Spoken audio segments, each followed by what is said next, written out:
On se retrouve pour mes achats de janvier 2025 où j'ai pu acheter 12 tomes ce mois-ci. Et on commence tout de suite avec les liens du sang, du tome 8 au tome 12. Donc je les ai lus jusqu'au 10 pour l'instant. Attention, ça se lit très vite. J'ai un petit peu eu l'occasion d'en parler, mais c'est un manga où vraiment tu vas lire, tu vas tourner les pages, tourner les pages, tourner les pages, tellement que c'est prenant et tellement que tout passe par le dessin plutôt que par les bulles. Donc du coup, je dois me forcer à pas trop les lire d'un coup parce que le mois de février, je vais m'acheter du tome 13 à 17 qui sera le dernier, qui va sortir le 20 février. Donc 13 à 16, je vais les acheter dans la semaine, je pense. Je vais essayer de pas trop les lire tous d'un coup, mais bon, ça va être un peu compliqué. Et pour te resituer un peu, si tu connaissais pas l'histoire, c'est une mère qui couvre beaucoup trop son enfant, mais jusqu'à de manière malsaine. On voit un peu les expressions de son visage, on se dit que elle a un problème psychologique en fait, cette dame. Et on va voir qu'il va se passer des choses graves qui vont arriver dans cette famille. Je peux pas trop t'en dire, mais on va voir l'évolution psychologique de cet enfant, ce qui va arriver à se défaire de l'emprise de sa mère. Et je recommande énormément, par contre, à ne pas mettre dans les mains des enfants ou des personnes plus jeunes. Ensuite, deuxième et dernier tome de Knitting Life de Tetsuya Tsutsui, qui nous a habitués à faire des séries courtes. Donc en fait, dans un premier tome, il nous avait monté un peu une tension qui est assez vite désamorcée dans le tome 1. Je trouvais ça un petit peu, pas expéditif, mais peut-être je m'attendais à un peu plus. Mais en tout cas, la suite du tome est vraiment intéressante. Donc c'est une petite série sympa, faut pas t'attendre à un truc incroyable non plus, un truc de fou, mais une série sympa et je la recommande aussi. Le dessin est bien cool, on voit toute l'évolution psychologique du personnage, ce qu'il a subi et comment, on comprend ses changements. Donc une bonne petite découverte. Je vais passer très vite sur Blue Period parce que je les ai pas lus, je les ai un peu achetés sur un coup de tête quand je les ai trouvés en magasin. Je vais attendre un petit peu d'en avoir plus pour pouvoir les lire plus d'affilée parce que j'aime bien ce manga, mais je préfère compléter la collection petit à petit et me faire une grosse session. Voilà. C'est à peu près tout ce que j'avais à dire. Au cas où si tu connais pas, c'est un animé sur la peinture et sur la psychologie et sur le fait de passer des épreuves, des diplômes, des formations, des choses comme ça. Vraiment très intéressant. Ensuite, dans un tout autre registre, Deadpool Samurai. Donc c'est un double tome, c'est une série, c'est une intégrale. Malheureusement, j'ai eu la cover Demon Slayer. J'aurais préféré les covers des deux tomes normaux, mais bon, ils étaient un peu introuvables. Donc pas mal de choses à dire sur ce livre. Je l'ai lu hier. Si t'es fan de Deadpool, logiquement tu devrais adorer.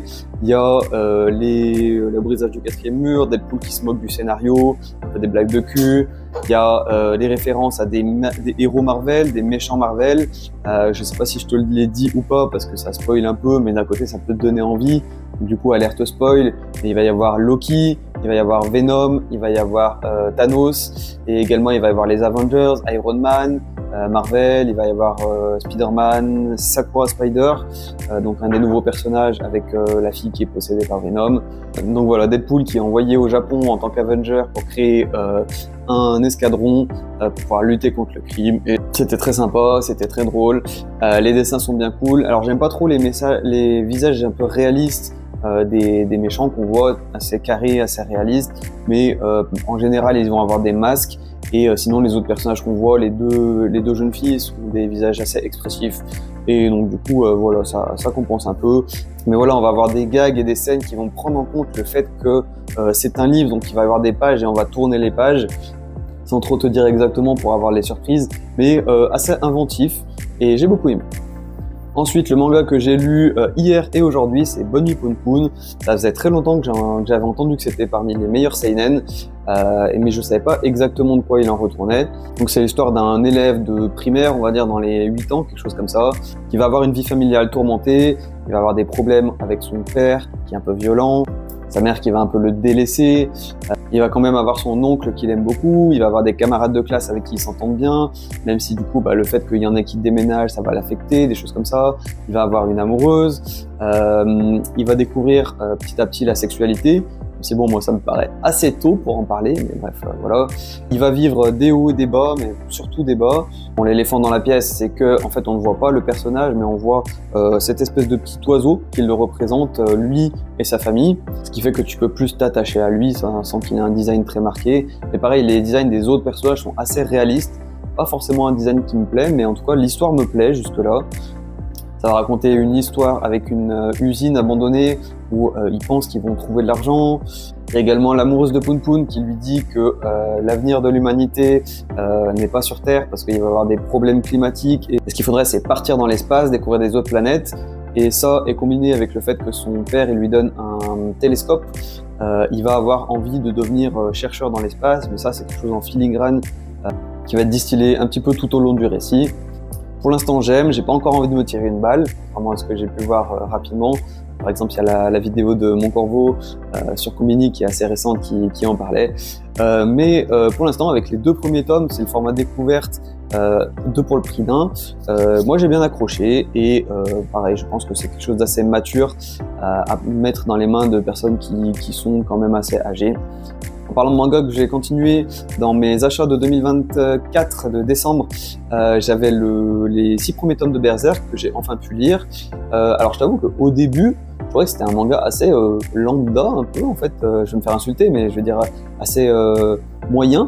Et c'est vraiment depuis l'apparition de Griffith et la dualité entre les deux, Griffith ou Griffith, je sais jamais comment ça se prononce, la dualité entre Guts et Griffith qui fait que c'est vraiment intéressant. Et donc je vais continuer à acheter les tomes du tome 7 au tome 13 je pense. Il me reste encore un tome à te parler mais vu que je suis lancé dedans, je vais te parler un petit peu de mes prochains achats, ce que j'aimerais acheter. Donc du coup je vais terminer les liens du sang.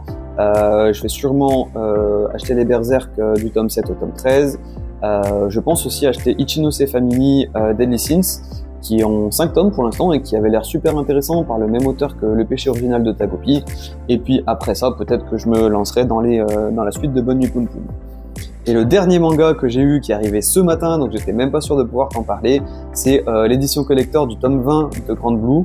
Donc c'est le tome 20 avec les petites des shikishi, donc des petites affiches cartes postales, il y a des posters et il y a également un marque-page. Voilà, il était sorti il y a quelques mois, je sais plus exactement, au courant de l'année 2020.